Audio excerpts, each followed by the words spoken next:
You know why we're here. You know. We don't there's no Yeah, introduction. you No. you saw the thumbnail. I You know mean, what's up. you know. Come on. So I guess without further ado, let's talk about how the Seahawks traded away Traded Russ. Travis Homer. It's absolutely unbelievable. Craziness, bro. I can't. It's absolutely unbelievable. It's something that will honestly leave a scar on Seattle's legacy for millions of years to come. It's something that I just can't believe. But no, in all reality, Russell Mike, Wilson is gone. yeah, He's gone. and he's gone. Last He's time I'll be gone. able to wear this in good faith, It's unfortunately. like letting a little birdie out of the nest. It's It's like finding the love of your life and then just breaking up with her for no reason. Well, there was reasons. We'll get into those reasons later, but yeah, man. it's Oh so Lord, heartbreaking. it's such a confusing time because Mike is like, dude, I'm crushed. I've cried. I've sat in pools of my own tears and just sat there and contemplated. I'm like, I have not had a single He's numb. emotion. Sam is numb right now. He does not know what I'm to not feel. happy. I'm not sad. I'm not angry. I'm not excited. I'm not anything. I'm literally just not a person. Like, I don't know what it is, but it's like, it's so much to contemplate. Like, I don't like Russ is gone, but the deal's pretty good. It's Yeah. and that's something that we're gonna get into. So I mean, let's talk about this trade. It's Russ and a fourth, right? Yep. For 2 firsts, including the 9th pick this year, 2 seconds, a 5th, Noah Fant, Drew Lock, and Shelby Harris. Yes. This is probably the biggest trade package that we've ever seen. Yeah, it's definitely NFL one of them. history. Yeah. I mean, maybe besides the Herschel Walker trade. Yeah. But I mean, like this is a haul of picks and players. In terms of value, if we're talking about value, in terms of value, there's really no loser to this trade. I think, the Seahawks, they definitely got a good haul. That's the last thing a you top 10 wanted. pick is huge. It's major. Yeah. And then to get, a 3, I'd say Noah Fant is definitely the best player we got in that trade. But to have Noah Fant, I think is really good. And we do have a need at tight end. We have a bigger need at quarterback now, but we did have a bit of a need at tight end. So that's fine. But if you bring Drew Lock in and you do want him to be the quarterback this year, at least, and you want to try to win games, maybe giving him a guy who he knows on offense will probably help you. Yeah. But I guess what we can kind of talk about is why this happened. Is it worth it? And our thoughts. Yeah. So as we've known for the last probably 2 years, there's been rumors. Oh, Russell Wilson traded. Yeah, they actually traded. In hindsight, the rumors started about a year ago. You think about a year ago? Yeah. About a year ago. Yeah. It was like almost post Super Bowl. It was like kind of close to free agency starting. Yeah, it was close to free agency. And the Broncos, I would always say the Broncos were one of the teams that made the most sense because they did not have a quarterback and they have a great defense. They have weapons. So they are definitely very quarterback desperate. So when you are naming teams that Russell Wilson could be traded for, the Denver Broncos made a lot of sense last year and definitely still make sense this year. They're probably the most ideal fit out of all the teams that needed a quarterback because they do have the highest pick. Yes. They are out of conference. Yes. And it's probably a place where we can watch Russ realistically have the highest chance of succeeding. Yeah. And that's where I'm standing at. I became a Seahawks fan because of Russell Wilson. So no matter what, I'm always going to root for Russell Wilson. So I will be rooting for the Broncos this year. When they're not playing, obviously, the Seahawks, which they will be. That's going to be a big game. That's in Seattle. Lumen Field. That is going to be a big game. I'm going to need a Drew Lock masterclass in that game. Oh, my God, bro. Drew Lock. Imagine Drew Lock like four touchdowns, just like smoking the Broncos. And Russ like can't get anything going, like Trey Brown. We beat him in overtime so that we go 4-13 and they go 13-4. Yeah. Let's go. Revenge. That's called revenge, baby. Stick it to him. Anyway, and actually that would make our draft pick better. There you go. I mean, But no, listen, next year, if listen, it's not a guarantee that Denver's going to be a good team. Their secondary, especially their corners, are kind of questionable. I They like do have a Patrick first-year Surtain. coach. I like Surtain though. Yeah, Surtain's but I really good. mean, who else do they have there? I mean, Callahan. Ojemudia. Callahan's No, nice. Callahan's a free agent though. I think. Well, now I think he'll resign because of Russ. Yeah, but like there's Ojemudia, who's okay. Kyle Fuller. Kyle Fuller.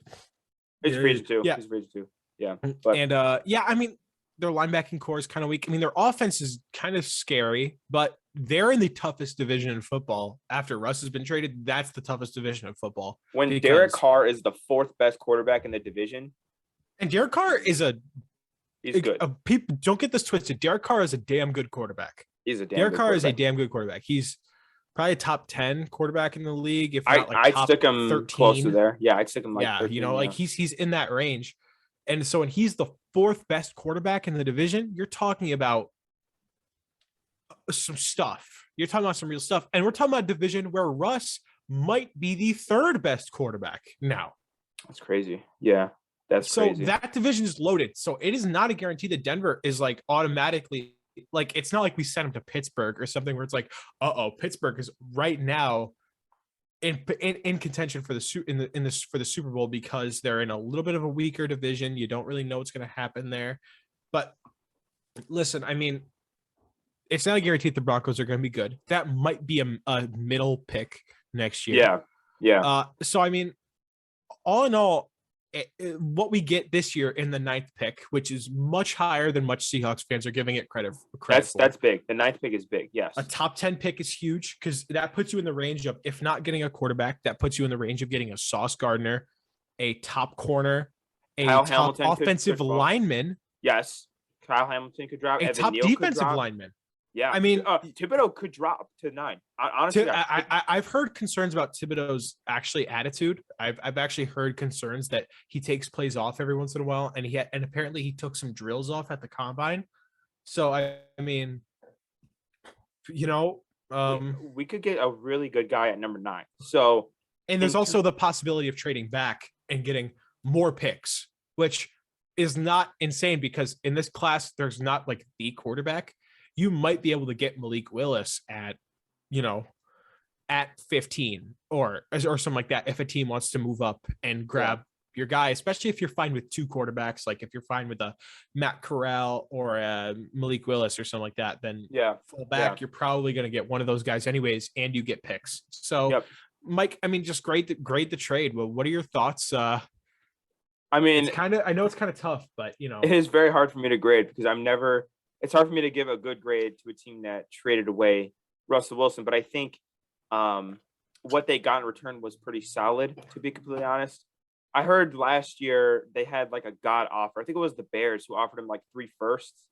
Yeah, but that pick would have been the 20th pick because they made the playoffs. Yeah, it would have been the 20th pick. So we're not getting a top 10 pick. We're getting less picks, and we're not getting players in that instance. So I'll probably grade this a B. That's what feels good right now is a B. As far as trade packages go, I mean, I was gonna say, do you get much better than this? No, I mean, it's one of the biggest trades in history. What I'm trying to say is it's a B right now, but again, we drafted Malik Willis, and he's our guy for the next 10 years. Noah Fant turned out to be a Pro Bowl tight end. We get another star in the 2nd round. This could be an A plus trade.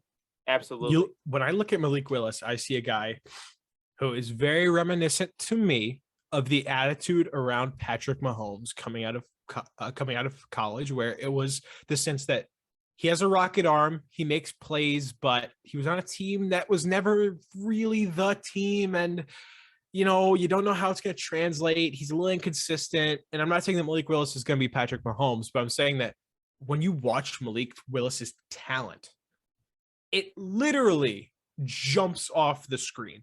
The man has a cannon of an arm. And I know how we're talking about like, it's a guarantee that Malik Willis is our quarterback now. But, for instance, if we do pick Malik Willis and he is our quarterback for the next 10 years, this has a chance of being an A. Yeah, I'm saying, and this reminded me of the Tony Dorsett trade, the Herschel Walker trade. That's how the Cowboys built their dynasty. They said, we're tearing it down. We're going to trade one of the best players in the league. We're going to get I think they got 3 first-round picks and another player from the Vikings. One of those picks was Emmitt Smith, by the way. And one of those picks was Emmitt Smith.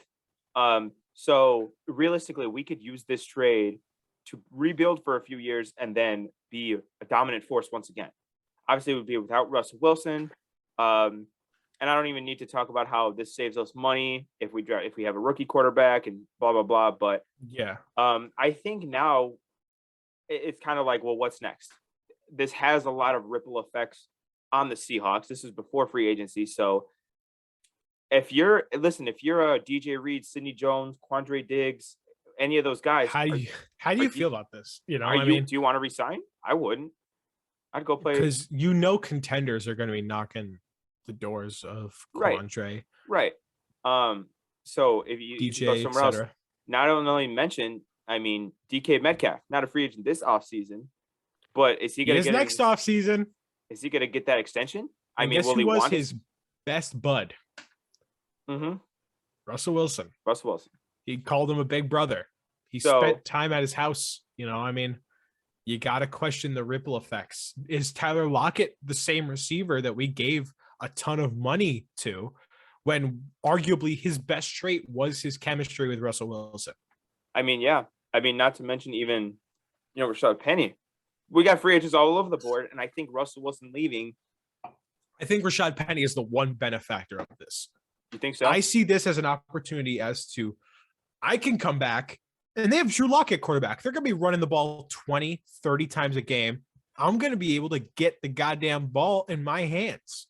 Yeah. You know, Rashad Penny sees this as, this is ripe with opportunity for a 1,500-yard season right here. You know, that's how I imagine. You think he's going to sign like a 1-year deal, get the ball a shit ton this year, rack up the numbers, maybe a short-term deal. Yeah, like a 1 year, like a 1 or 2 year deal. You know. Yeah. No, I could a non-committal deal from both Rashad Penny and the Seahawks.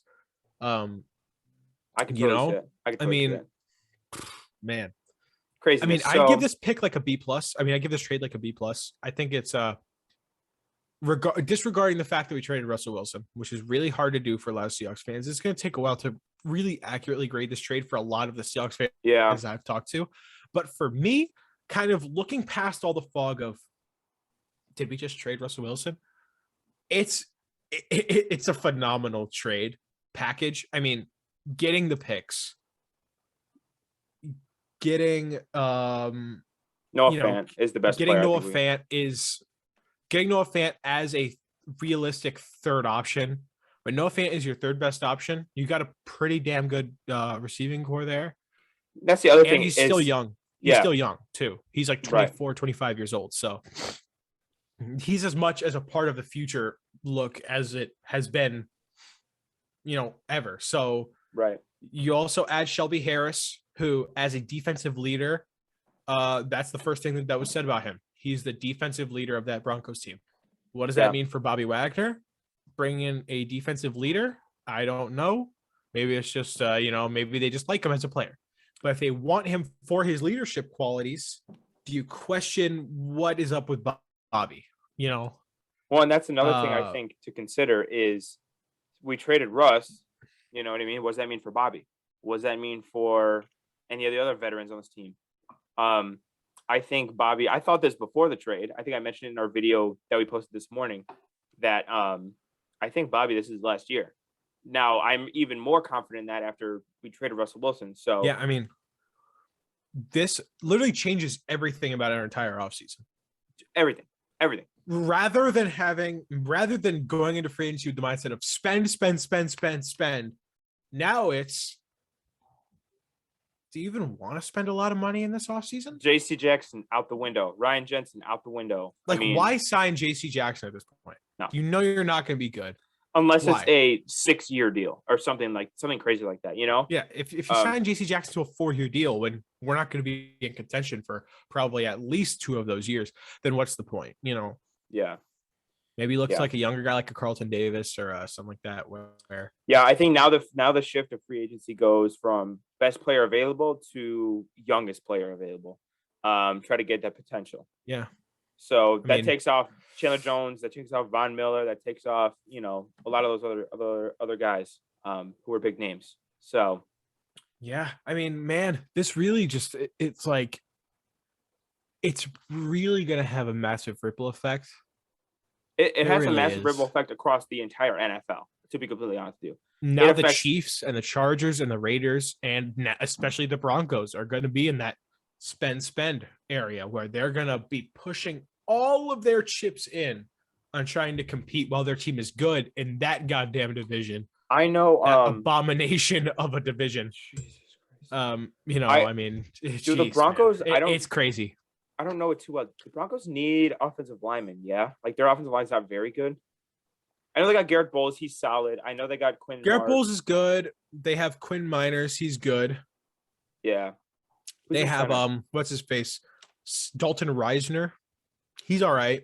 Who's their right? Is it right tackle Bobby Massey? Oh, they have Natane Muti. Huh. Okay. Natane Muti, and then they have, I think, Lloyd Cushenberry. at Oh, I center. like Lloyd Cushenberry. He went to LSU. I remember him. Yeah. Yeah. Okay. I mean, so I had this weird thought, and I just want to bring this up. I had this really weird thought.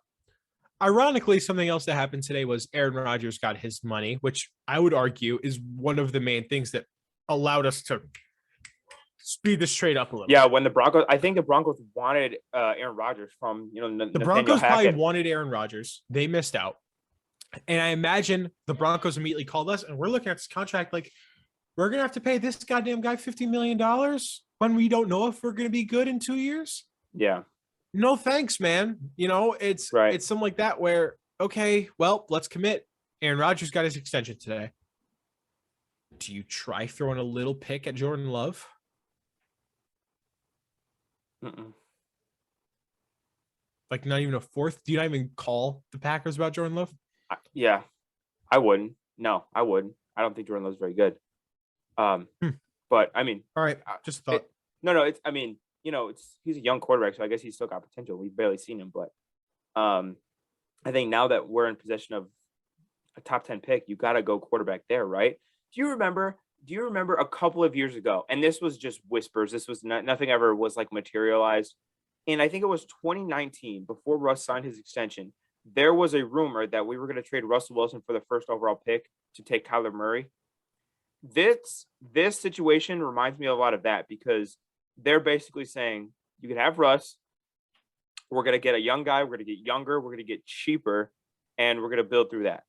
And I guess they did it. So they did it. He's gone. Man, it's really weird. Okay. So listen, this is kind of a two-part thing. This is just talking about the trade. Next episode of the Russell Wilson saga, we are going to talk about what does this mean? Yeah. What does it mean? Also stay tuned for a post Russell Wilson trade mock draft with the 9th overall pick. We're going to give our thoughts, have maybe a little bit more fun than usual with making some of these picks. Leave your thoughts on the trade in the comments below. Stay tuned. It's going to be a crazy, crazy, crazy, crazy month. The offseason just got a whole hell of a lot weirder, to be honest. Yeah. So we're going to see you in the next video. Peace out. Peace out.